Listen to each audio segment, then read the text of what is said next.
Allahu Akbar, Allahu Akbar, Allahu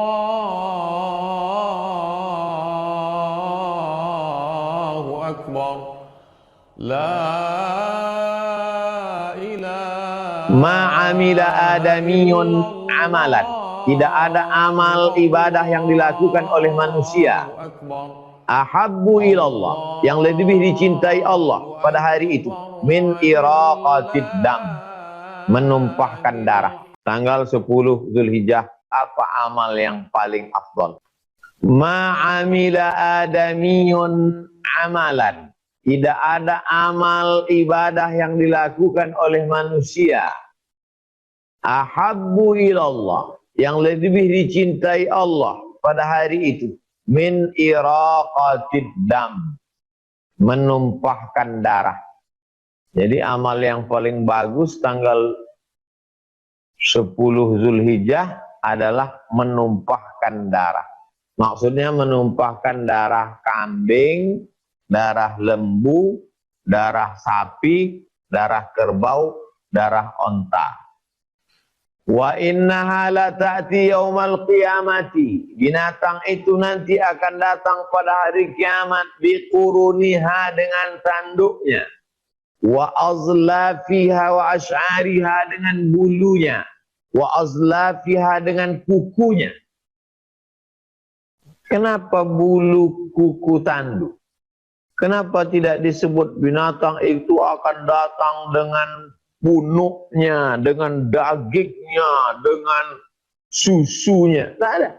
Tapi yang disebut binatang itu akan datang dengan tanduknya, dengan bulunya, dengan kukunya. Kenapa? Karena tanduk, bulu, dan kuku akan jadi sampah. Tak ada orang menggulai tanduk, rendang bulu, sup kuku, tak ada. Apa maksudnya? Sedangkan sampahnya saja akan bernilai ibadah, akan menjadi saksi di hadapan Allah. Apalagi dagingnya, sumsumnya, tunjangnya, hatinya, limpanya, ususnya. Maka ini semua akan menjadi amal ibadah. Nah, qatibu biha nafsan, sucikan diri kamu dengan berkurban. Inna a'tainakal kautsar, kami sudah memberikan engkau nikmat yang besar. Fasholli li rabbika wanhar, laksanakanlah salat pagi Idul Adha. Allahu Akbar, takbir 7 kali, Allahu Akbar. Fasholli li rabbika, salat, wanhar, berkurbanlah. Selesai salat, Nabi mengambil seekor kambing. Akrana ini, kambingnya sudah tumbuh tanduk. Maksudnya umur cukup. Kalau kambing kampung, kambing kacang 2 tahun. Kalau kambing domba yang bulunya itu 1 tahun masuk tahun 2. Kalau kambing kampung, kambing kacang 2 tahun masuk 3. Sudah bertanduk. Amlah ini, bulunya putih bersih. Nabi SAW kalau beribadah, yang paling dia sukai, paling dia cintai, paling dia minati, bukan senang kita melihat kambing gemuk, bulunya putih bersih. Siapa yang tak senang? Apa yang paling kita senang, itu yang kita berikan. Lalu kemudian bertanduk, dagingnya enak. Jangan sampai beli kambing kurang cukup umur, dagingnya belendir. Siapa yang mau makan? Jijik. Lalu kemudian dihadapkan ke arah kiblat. Lalu Nabi potong. Bismillahi wallahu akbar. Dengan nama Allah, Allah Maha Besar. Allahumma hadza an Muhammad wa ali Muhammad. Ini ku sembelih untuk Muhammad dan untuk keluarga Muhammad sallallahu alaihi wasallam. Akrana ini 2 ekor yang sudah bertanduk. amlahaini, putih bersih.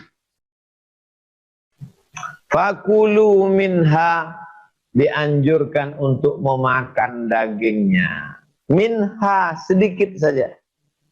Dari pagi sholat subuh tadi, dari subuh sampai pagi, sampai sholat id, nggak ada makan, nggak ada minum. Afdal. Makanan pertama yang masuk ke mulut pada tanggal 10 Zulhijjah, min kabidi udhiyatihi, Nabi memakan sebagian hati kambingnya. Begitu dipotong, dikuliti, dibelah, ambil hati kambing, cuci darah karena darah itu najis, siram pakai jeruk limau nipis supaya jangan amis bau, bakar, kasih garam, bismillah, Allahumma barik lana fi ma razaqtana wa qina adzabannar. Inilah makanan pertama yang dimakan hari Idul Adha, litabarruk, untuk ngambil barokah. Fakulu minha, makan, disuruh makan. Wa at'imul ba'isal faqir, sisanya bagikan ke fakir miskin. Setelah dimakan, sisanya bagi ke fakir, yang paling afdal. Apalagi kita di perkotaan tiap hari makan daging, bahkan saya lihat orang tak ada lagi makan daging. Kenapa? Tamak. Banyak daging disimpan sampai melompat kaki kambing dari freezer, sampai berbulan-bulan tidak habis. Bagikan semua. Yang paling afdal tuh bagi semua. Ambil aja hatinya sedikit, makan, dah. Habis itu, Pak Ustadz, Pak Haji, ini gimana dagingnya? Bagi semua ke fakir miskin. Cari tempat-tempat kawasan kumuh masyarakat, itu panti jompo, panti asuhan, kasih. Kita udah tiap-tiap hari makan daging. Kalau saya lebih enak makan ikan asin lagi. Ikan kecil enak daripada makan kambing. Tapi hatinya tetap saya makan sedikit untuk ngambil barokah. Nah, apa sebetulnya hikmah di balik ini? Supaya orang Islam ini hanya jangan ritual, terjebak pada ritual. Puasa. Actionnya mana? Bayar zakat fitrah. Tuh. Kemudian nabung cari duit. Actionnya mana? Nih, bagi kambing. Apalagi di zaman sekarang orang kesulitan pandemi corona. Orang nggak bisa keluar cari nafkah. Banyak orang kena PHK, maka ini masanya kita untuk berbagi. Tapi jangan merasa sudah beramal mentang-mentang baru berkurban. Kurban itu kan hanya start amalnya saja. Amal yang lain-lain tetap sedekah, tetap wakaf, tetap santunan fakir miskin, anak yatim, orang jompo, tetap kasih kain, tetap kasih minuman, kasih makanan. Nah, ini semua adalah dalam rangka untuk kepedulian kita. Allah Ta'ala tidak minta anak kita seperti yang diminta pada Nabi Ibrahim alaihissalam. Kalau Nabi Ibrahim anaknya diminta, kita enggak. Yang dia minta cuma 1 ekor kambing aja. Kenapa kita tidak kasih? Maka kita berikan ini. Maka insya Allah ini akan menjadi penghapus dosa, ini akan menjadi bukti keimanan, ini akan menunjukkan ketaatan kita kepada Allah Subhanahu wa Ta'ala.